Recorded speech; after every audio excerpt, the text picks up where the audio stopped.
उत्तर प्रदेश के लखीमपुर खीरी में एक दिल दहला देने वाली और इंसानियत को शर्मसार करने वाली घटना सामने आई है, जहां एक 13 साल की दलित बच्ची के साथ न केवल गैंगरेप की घटना को अंजाम दिया गया, बल्कि उसकी आंखें फोड़ दी गईं, उसकी जीभ काट डाली गई और उसके गले में फंदे डालकर उसे खेतों में घसीटा गया। ईसान नगर थाने में इलाके में रहने वाली ये नाबालिग घर से बाहर तो निकली, लेकिन वापस नहीं लौटी।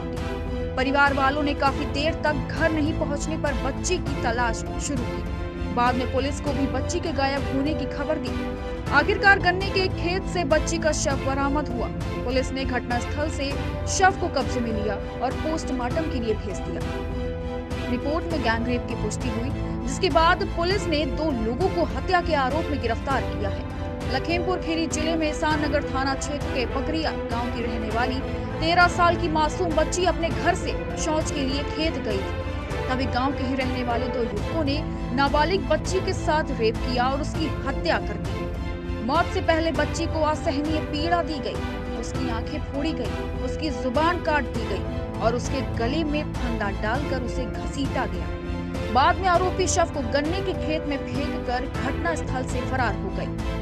13 साल की ये मासूम बच्ची दोपहर करीब 1 बजे अपने घर से शौच के लिए गन्ने के खेतों की तरफ गई थी, लेकिन देर रात जब तक वह वापस घर नहीं लौटी तो उसके परिवार वालों ने बच्ची की तलाश शुरू कर दी। उन्होंने पुलिस को भी इस बात की जानकारी दी।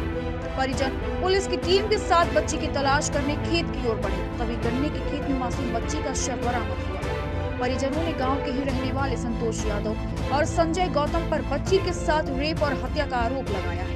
पुलिस ने बच्ची के परिजनों द्वारा दी गई तहरीर के आधार पर दोनों युवकों के खिलाफ मुकदमा दर्ज कर बच्ची के शव को पोस्टमार्टम के लिए भेज दिया। पोस्टमार्टम की रिपोर्ट में बच्ची के साथ गैंगरेप की पुष्टि हुई है, जिसके बाद पुलिस ने दोनों आरोपियों के खिलाफ हत्या और गैंगरेप का मुकदमा दर्ज कर गिरफ्तार कर लिया है। साथ ही NSA के तहत कार्रवाई शुरू कर दी है। बीएसपी प्रमुख मायावती ने इस घटना को लेकर योगी सरकार पर हमला किया है। उन्होंने अपने ट्विटर अकाउंट पर लिखा, यूपी के लखीमपुर खीरी के पकरिया गांव में दलित नाबालिग के साथ बलात्कार के बाद फिर उसकी नृशंस हत्या अति दुखद और शर्मनाक है। ऐसी घटनाओं से समाजवादी पार्टी और वर्तमान बीजेपी सरकार में फिर क्या अंतर रहा? सरकार आजमगढ़ के साथ खीरी के दोषियों के विरुद्ध भी सख्त कार्रवाई करे। ग्राम पकरिया की रहने वाली थी। कल ये दोपहर में 1 बजे के लगभग शौच के लिए निकली थी। वापस नहीं आई तो इनके परिवार वालों ने पुलिस को सूचना दी। पुलिस साथ में गई तो इनका शव गन्ने के खेत में पाया गया।